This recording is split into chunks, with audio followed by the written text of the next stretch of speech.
Welcome back once again. तो आपका 17 अगस्त 2025 को पटवारी का एग्ज़ाम होने वाला है। तो आज हम क्या करने वाले हैं कि जो साइंस है हमारी, तो उसका क्विक रिवीजन करने वाले हैं। मतलब जो भी टॉपिक आपके आने वाले हैं और जो इम्पोर्टेंट टॉपिक हैं, खासकर जिनसे कि क्वेश्चंस आने की संभावना है, उन्हीं टॉपिकों को हम क्या करेंगे, एक तरह से रिव्यू कर लेंगे। डिटेल में नहीं पढ़ेंगे, लेकिन ये जिन जो जो क्वेश्चन आने की संभावना हो सकती है, तो उसी से रिलेटेड चीज़ें हम एक बार क्या करेंगे, क्विक रिवाइज कर लेंगे। तो ये वन शॉट वीडियो रहेगी, तो आप एंड तक ज़रूर देखें। कौन कौन से टॉपिक हम कवर करेंगे वो मैं एक बार तो आपको क्या कर देता हूँ, बता देता हूँ।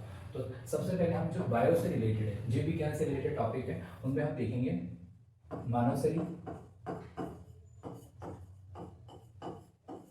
सेकेंड हार्मोन, क्योंकि इन्हीं टॉपिक से क्वेश्चन हमेशा बनते हैं। विटामिन, रोग एवं स्वास्थ्य,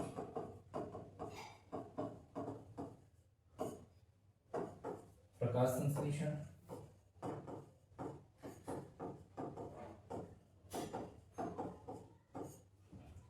मानव शरीर, हार्मोन, विटामिन, रोग, स्वास्थ्य और जनन तंत्र।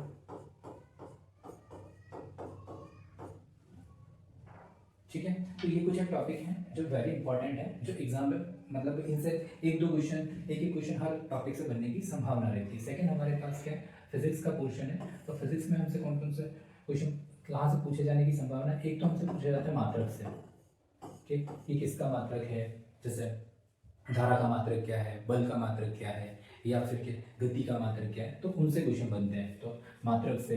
दूसरा है बल एवं गति और प्रकाश।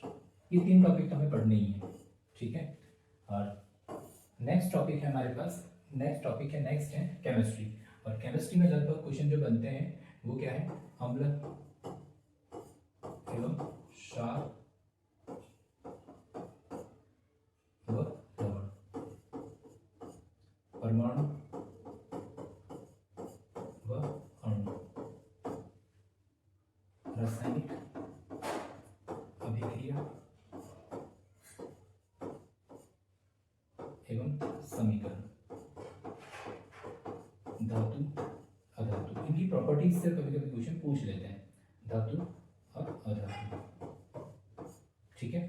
धातु अधातु, रासायनिक अभिक्रिया एवं समीकरण, परमाणु, अणु, क्षार, लवण। और डेली लाइफ में हम साइंस को या विज्ञान का कहाँ उपयोग है, ठीक है। तो ये कुछ क्या है, टॉपिक है जिनको हमें क्या करना है, कवर करना है। और एक तरह से हम रिव्यू करेंगे कि ये चीज़ें हमें क्या करनी है, पढ़नी है, पढ़ के जाना है, ठीक है। ये तो हमारा क्या हो गया, एक तरह का सिलेबस हो गया, जिसको हमें क्या करना है, कवर करने वाले हैं। एक इसमें रह गया रक्त, तो हमें ब्लड भी पढ़ना है, तो उसको भी मैं यहाँ पे ही मेंशन कर देता हूँ। नेक्स्ट है रक्त, ब्लड, ठीक है। तो ये कुछ एक टॉपिक जो मैंने आपको बताया, जो आप पढ़ के जाओगे, तो जिससे क्या होगा कि आपके एग्जाम पॉइंट ऑफ व्यू से कि इनसे जो भी क्वेश्चन आएंगे तो सही होने की संभावना बनी रहेगी। तो अभी एक साथ हम क्या करते हैं, एक एक करके देखते हैं। तो सबसे पहले हम समझेंगे मानव शरीर। मानव शरीर हम सिर्फ और सिर्फ रिकैप कर रहे हैं, रिव्यू कर रहे हैं, ठीक है। अब मानव शरीर एक तरह की क्या है, जटिल संरचना है। मतलब अगर हम पूरा ये जो अर्थ देखें तो सबसे जटिल जिसकी संरचना है वो किसकी, मानव शरीर की, ठीक है। ह्यूमन बॉडी सबसे क्या है, जटिलतम संरचना है। तो जब हम इस बॉडी को पढ़ेंगे तो हमें एक बेसिक आइडिया होना चाहिए कि ये किससे मिलकर बनी होती है, कोशिका से। किससे बनी होती है, कोशिका। और यही कोशिका आपस में मिलकर क्या बनाते हैं, शरीर बनाते हैं। क्या बनाते हैं, आपस में मिलकर एक शरीर जैसी जटिल संरचना बनाते हैं। अब कोशिका क्या होती है, तो कोशिका क्या होती है, एक मतलब इकाई संरचना है। जैसे हम बिल्डिंग को देखते हैं तो हमें समझ में आता है कि ईंटों से मिलकर बनी है, वैसे ही क्या हो, अगर हमारा शरीर देखें तो ये क्या है, उसकी इकाई संरचना है, यूनिट सेल है। तो यहाँ पर क्या होंगे, जीवन से संबंधित सारी गतिविधियां होंगी। जैसे जीवन से संबंधित गतिविधियां हम कहें तो पाचन, उत्सर्जन, जनन, पोषण और परिवहन या परिसंचरण।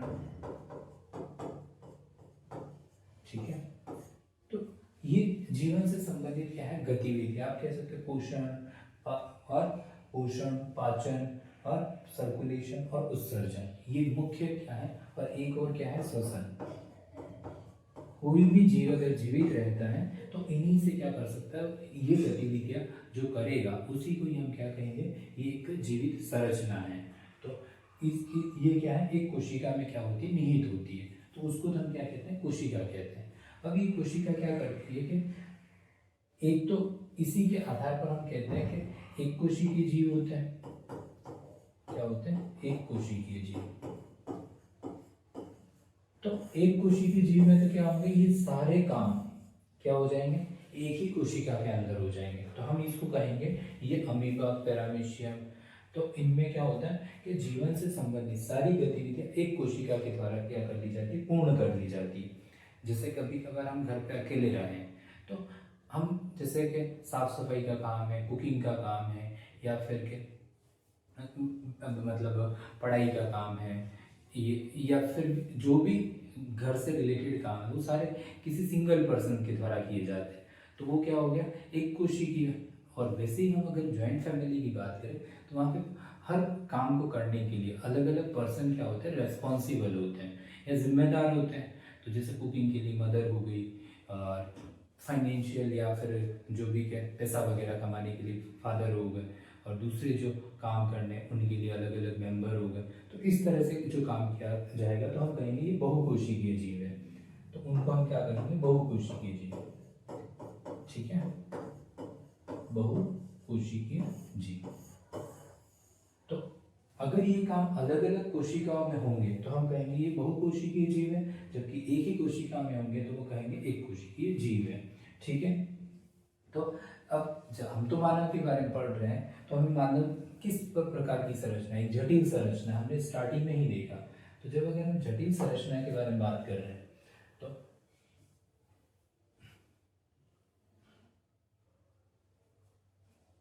एक जटिल संरचना के बारे में बात कर रहे हैं तो ये सिर्फ एक कोशिका से तो पूरा शरीर बनेगा नहीं। तो ये कोशिका क्या करती है, आपस में संगठित होने लगती है। क्या होने लगती है, संगठित। कोशिका आपस में जब संगठित होगी मतलब आपस में जुड़ेगी तो ये क्या बनाएगी, उत्तक जैसी संरचना बनाएगी, टिश्यू। क्या बनाएगी, टिश्यू। ये क्या करेंगे, आपस में जुड़कर एक मतलब संगठित संरचना बनाएगी और किसी एक काम को करने के लिए, किसी विशेष कार्य को करने के लिए क्या होगी, जिम्मेदार होगी। तो इसको क्या कहा जाता है, उत्तक या टिश्यू।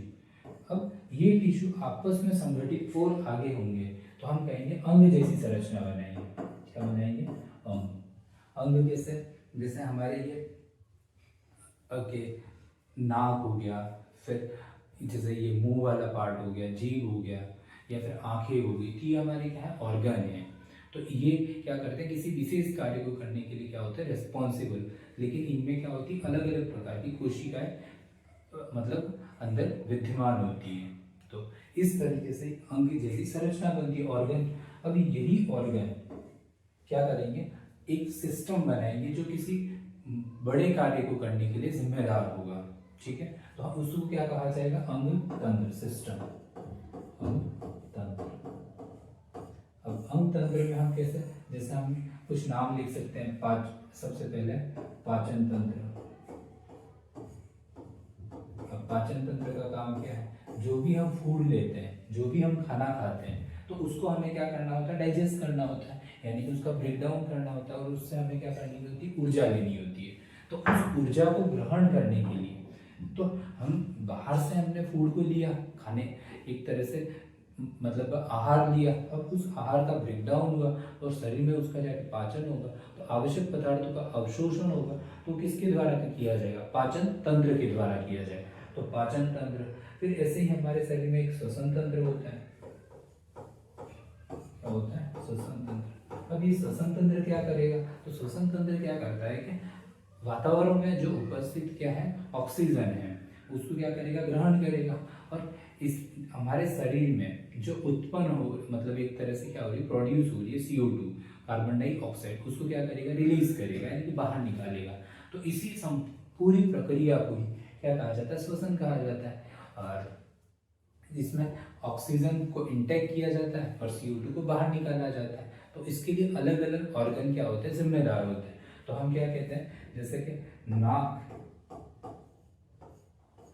से हमने क्या की, सांस को ग्रहण किया और फेफड़े में जाके क्या हुई, इकट्ठा हुआ।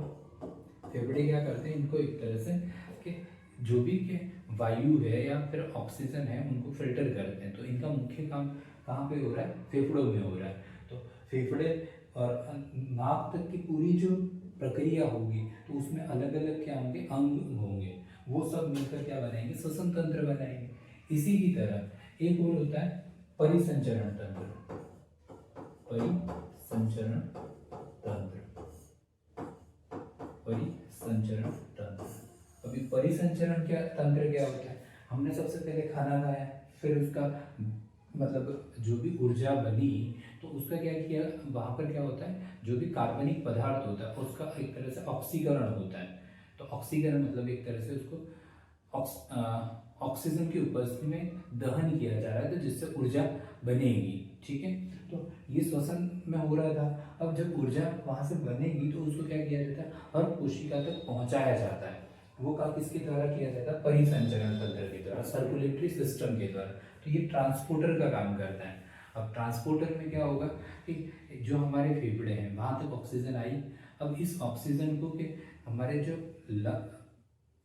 जो हमारा हार्ट है, हृदय है, और तो हृदय क्या करेगा, उसको पंप करेगा, किसको, ब्लड को पंप करेगा। तो ये जो ऑक्सीजन है ब्लड के साथ क्या करेगी, एक बंध बना देगी, और ये क्या करेगी, हर कोशिका तक पहुंच जाएगी, हर कोशिका तक पहुंचा दी जाएगी, क्योंकि हर कोशिका को जिंदा रहना है। तो ये काम करेगा परिसंचरण तंत्र।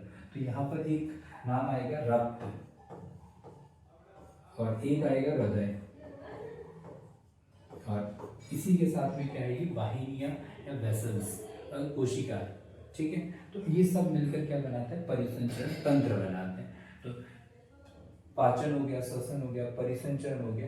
अब ये सारे काम होने के बाद अंतिम में क्या होगा, इस सारी प्रक्रिया होने के बाद हमारे शरीर में कुछ अपशिष्ट पदार्थ बनेंगे, वेस्ट प्रोडक्ट बनेंगे। तो इनको शरीर से बाहर निकालना पड़ेगा। जब इनको शरीर से बाहर निकालना पड़ेगा तो हम क्या कहेंगे कि ये क्या है, उत्सर्जन तंत्र। ये क्या है, उत्सर्जन तंत्र। अब ये उत्सर्जन तंत्र क्या होता है, 1 सेकेंड।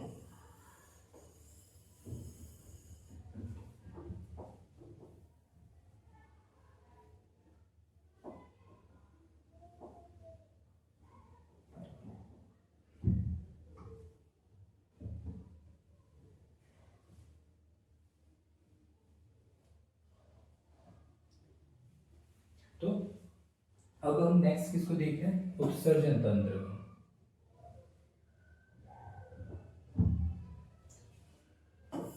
उत्सर्जन तंत्र।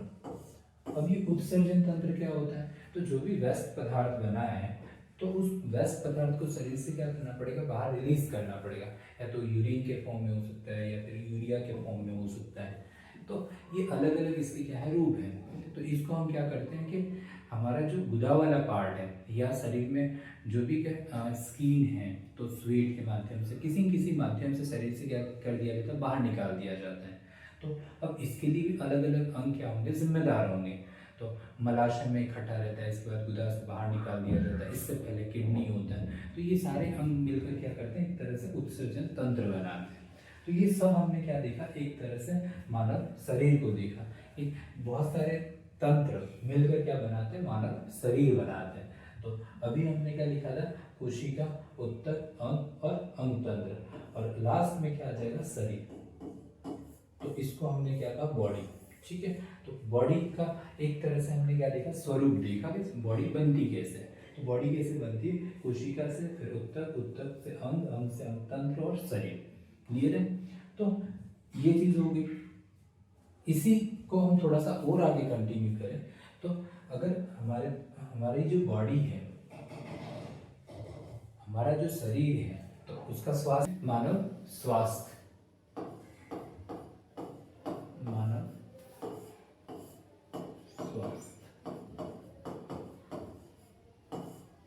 तो सबसे पहले हमें समझना पड़ेगा कि स्वास्थ्य क्या होता है। तो WHO के अनुसार स्वास्थ्य क्या है? कोई भी व्यक्ति जो शारीरिक,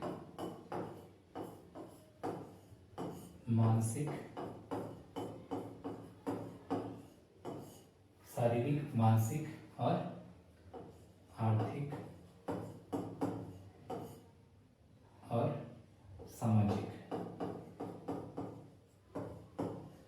रूप से क्या हो, मतलब सही हो या स्वस्थ हो, उसी को क्या कहा जाता है? स्वास्थ्य कहा जाता है। एक हेल्दी पर्सन कहा जाता है। अगर किसी भी रूप से इनमें क्या हो, डिसेबिलिटी हो या कमी हो, तो हम क्या कहेंगे कि वो क्या है?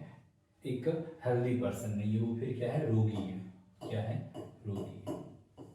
क्लियर है कि अगर कोई इंसान, जैसे हम कहेंगे एक व्यक्ति है जिसका क्या है, शारीरिक रूप से उसकी हाइट 5.8 है और उसका वजन कितना है?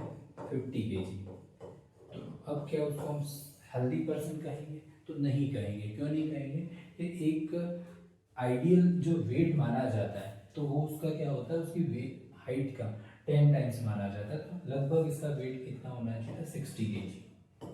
कितना होना चाहिए? 60 kg। ठीक है, तो उसको हम क्या नहीं मान पाएंगे कि ये हेल्दी पर्सन नहीं है।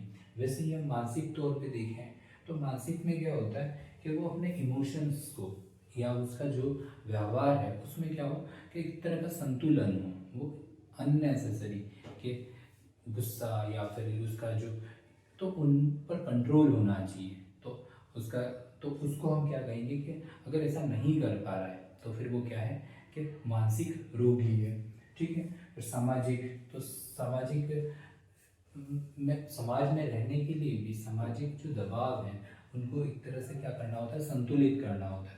अगर वह नहीं कर पा रहा है तो वो क्या है? रोगी है। तो आई थिंक समझ में आया होगा कि रोगी क्या होता है? पेशेंट।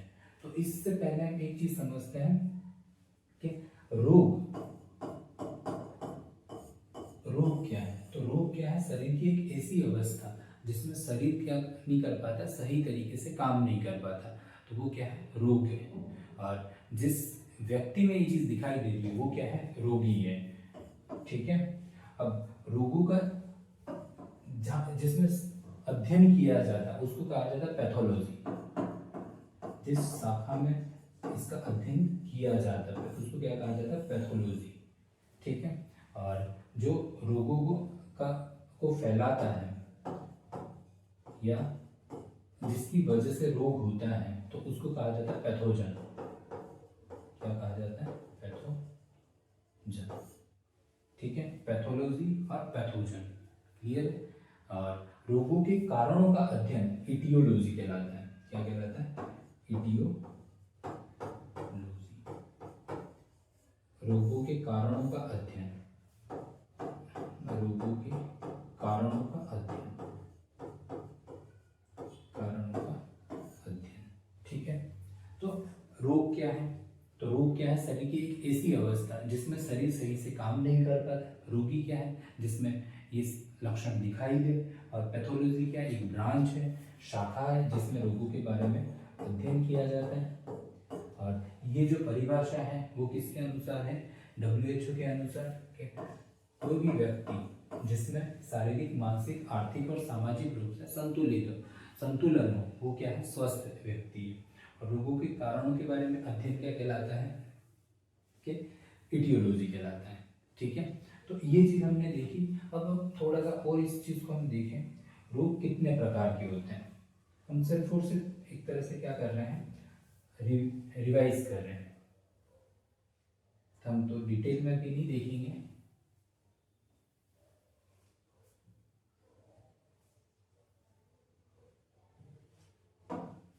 अब ये जो रोग हैं कितने प्रकार के हैं? 2 प्रकार के। एक तो हम क्या कहते हैं जन्मजात,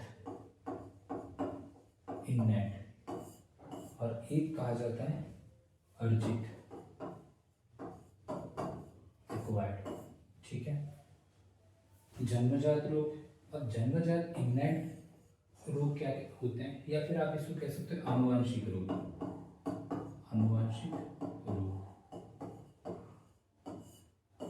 आनुवंशिक क्या होते हैं, जो हमारे माता पिता से हमें क्या होते हैं ट्रांसफर होते हैं, उन्हें क्या कहा जाता है जन्मजात रोग। और ये क्या होते हैं वातावरण से हमें क्या होते हैं प्राप्त होते हैं।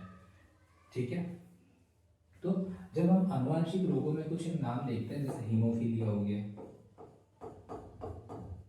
ये हमें पढ़ना है, एग्जाम पूछ लेता है हीमोफीलिया।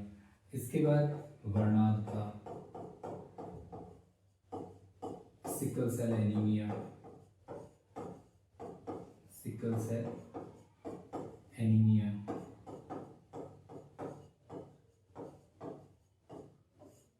ठीक है, वर्णांध को क्या कहा जाता है कलर ब्लाइंडनेस। तो ये रोग है आनुवंशिक रोग जो क्या होते हैं कि माता पिता से ट्रांसफर हो सकते हैं।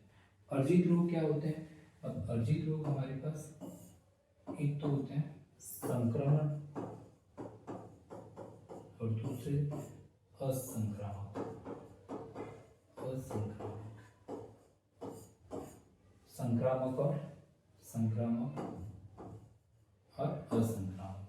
ठीक है, इनको हम कम्युनिकेबल और नॉन कम्युनिकेबल भी कहते हैं। अब ये जो कम्युनिकेबल है इनको आगे और हम फर्दर डिवाइड कर सकते हैं। तो हमारे पास वायरस जनित, दूसरा बैक्टीरिया जनित,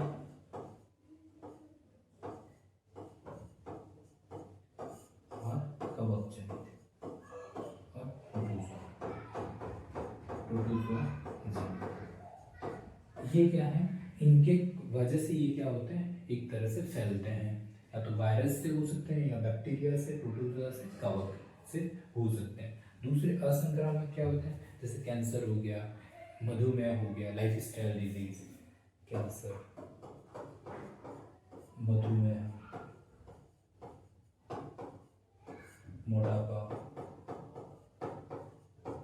तो ये जो रोग हैं वो क्या है कि नॉन कम्युनिकेबल है और हमारी लाइफस्टाइल से आने वाले रोग हैं। ठीक है, तो इनको हम क्या कहते हैं असंक्रामक रोग, या फिर हम डेफिशिएंसी वाले, हम क्या कह सकते हैं डेफिशिएंसी वाले रोग। ठीक है, तो ये सभी हमने क्या देखे रोग। ठीक है, तो इनको हमें एक एक इनके बारे में भी देखना है कि जैसे बैक्टीरिया में कौन कौन से रोग हैं, बैक्टीरिया में जो भी एग्जाम्पल दे रखा है, टाइफाइड किससे होता है, मलेरिया किससे होता है, तो ऐसे हमें पढ़ के जाना है। तो अभी तो हम सिर्फ और सिर्फ एक तरह से रिवाइज कर रहे हैं, तो बस मैं आपको उससे टच करवा रहा हूँ। हाँ, ये चीज़ आपने पढ़ ली है, क्लियर है, तो ये चीज़ हमने देख ली। तो अब हम देखते हैं रक्त, ब्लड। ये भी काफ़ी इंपॉर्टेंट टॉपिक है एग्जाम पॉइंट ऑफ व्यू से, इससे हमेशा एक या दो क्वेश्चन पूछ लिए जाते हैं, तो इसको आप देख के जाएं। तो ब्लड क्या होता है, ब्लड, तो ब्लड क्या है, संयोजी उत्तक है। क्या है, संयोजी उत्तक है, कनेक्टिव टिश्यू। अब जब हम रक्त का क्या देखेंगे, संगठन देखेंगे। अब संगठन की बात करते कि किससे मिलकर बना होता है, एक तो होता है प्लाज्मा, एक होता है प्लाज्मा, और दूसरा होता है रक्त कणिका, रक्त कणिका। इन दोनों से ही क्या होता है मिलकर बना होता है। ठीक है, इसके दो पार्ट है, रक्त कणिका और प्लाज्मा। प्लाज्मा क्या है, एक पीले कलर का, हल्के पीले कलर का क्या है, पीले रंग का गाढ़ा पदार्थ है, तरल पदार्थ है, तरल पदार्थ है। ये लगभग कितना होता है, मतलब 55% रक्त में उपस्थित होता है। कितना, 55%। और रक्त कणिकाएं कितनी होती है, 45%। ये प्लाज्मा जो होता है इसमें मुख्यतः क्या पाई जाती है, प्रोटीन्स पाई जाती है। और इसका जो संगठन देखा जाए तो इसमें 90 से 92% तो क्या है, वाटर है, यानी कि जल है, ठीक है। और जो 6 to 8% बच गया वो क्या है, प्रोटीन्स है। अब कौन कौन सी प्रोटीन है, albumin, albumin, globulin, albumin, globulin और फाइब्रिनोजन, फाइब्रिनोजन, ये प्रोटीन इसमें क्या होती है, प्रेजेंट होती है। एल्बुमिन का काम क्या होता है, परासरण सांद्रता बना रखती है। ग्लोबुलिन का काम क्या है, एक तरह से जो संक्रमण में मतलब सुरक्षा करती है। और दूसरा फाइब्रिनोजन का क्या, रक्त का थक्का बनाना। तो ये प्रोटीन होती है, वो कितनी होती है, 6 to 8%। बाकी जो 1% बच जाता है वो क्या है, लवण। 1% जो बच जाता है वो क्या है, लवण है, ठीक है। तो ये चीज़ आपको बेसिक आइडिया होना चाहिए, ठीक है। इधर हमारे पास 45% रक्त कणिका होती है, तो इसमें हमें क्या ध्यान रखना है, एक तो है आरबीसी जिसको एरिथ्रोसाइट भी बोलते हैं, ये नाम हमारे लिए इम्पोर्टेंट है। दूसरा डब्ल्यूबीसी, इन्हें ल्यूकोसाइट भी कहते हैं, इन्हें ल्यूकोसाइट भी कहते हैं। और तीसरा प्लेटलेट्स, प्लेटलेट्स, इन्हें थ्रोम्बोसाइट भी बोलते हैं, थ्रोम्बोसाइट, ठीक है, इन्हें थ्रोम्बोसाइट भी कहते हैं, ठीक है। अब जो आरबीसी होती है ये क्या करती है, हीमोग्लोबिन के साथ मिलकर एक तरह से ऑक्सी हीमोग्लोबिन बनाती है और ये सर्कुलेशन का काम करती है, परिवहन का काम करती है। दूसरा, ये हमारे शरीर में कितने, हमारे जो शरीर में लगभग के 5.5 मिलियन क्या होती है, आरबीसी होती है। 5.5 मिलियन मतलब 55 लाख के आसपास, 50 से 55 लाख। दूसरा है लिकोसाइट, तो ये कितनी होती है, 4000 से 11000 के समथिंग, ठीक है। तो हमें ये कुछ नंबर पता होने चाहिए। प्लेटलेट्स के हिसाब से 1.5 से 3 लाख के बीच में होते हैं, 1.5 से 3 लाख के बीच में होते हैं। तो ये तो थ्रोम्बोसाइट होगा। अब डब्ल्यूबीसी का काम क्या होता है, ये हमें थोड़ा सा पता होना चाहिए कि संक्रमण और सुरक्षा में हेल्प कर रहा है। और प्लेटलेट्स क्या करेंगे, ये रक्त का थक्का बनाएंगे, ठीक है। और इनसे संबंधित हमें बीमारियों को पढ़कर जाना है, ठीक है। तो ये हमने क्या देखा, रक्त देखा कि रक्त का हमारे शरीर में काम क्या है, इनका संगठन किस प्रकार का है। तो इस तरह से हम इनको पढ़ के जाएंगे, ठीक है। तो आई थिंक ये चीज़ आपको क्लियर समझ में आ गई होगी।